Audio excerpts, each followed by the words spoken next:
Haron itaas o ginagahitan. Doon, isprehan mo ron harong katas taas. Masampraki ang rimong kwa doon. Mong pang spray. Babong pala.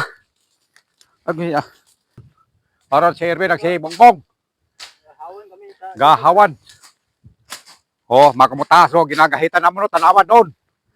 Ato pa ho, nagtubo matakat gingahitan nga to sa tunga. Sa may bakwitan. Kahitan yung ginanay nanda. Oh, makumur, kumaabo pang paga. Agoy. Woo! Paga. Ayan yung nagahitan na namin, oh. Tingnan mo yan. Yan. Kantiyo. Malapad yan. Mga 8 dipa. Mag-umpisa sa pilapil na tubig sa tangke natin.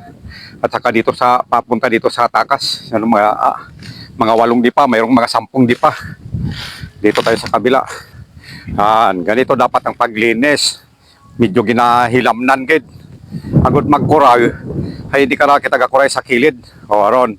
Ratong nga tangkeo sa 4 na. Tungod it 4. Sintro ginit pamirta. Atoro pamirta o. Ay hararo. Ginalipan ako. Makara. Di kara kami gakuray.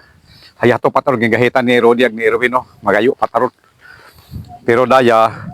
Ging pagsuka ko mga pagaypay. Kamaabog itang pagaypay. Ging suka ko.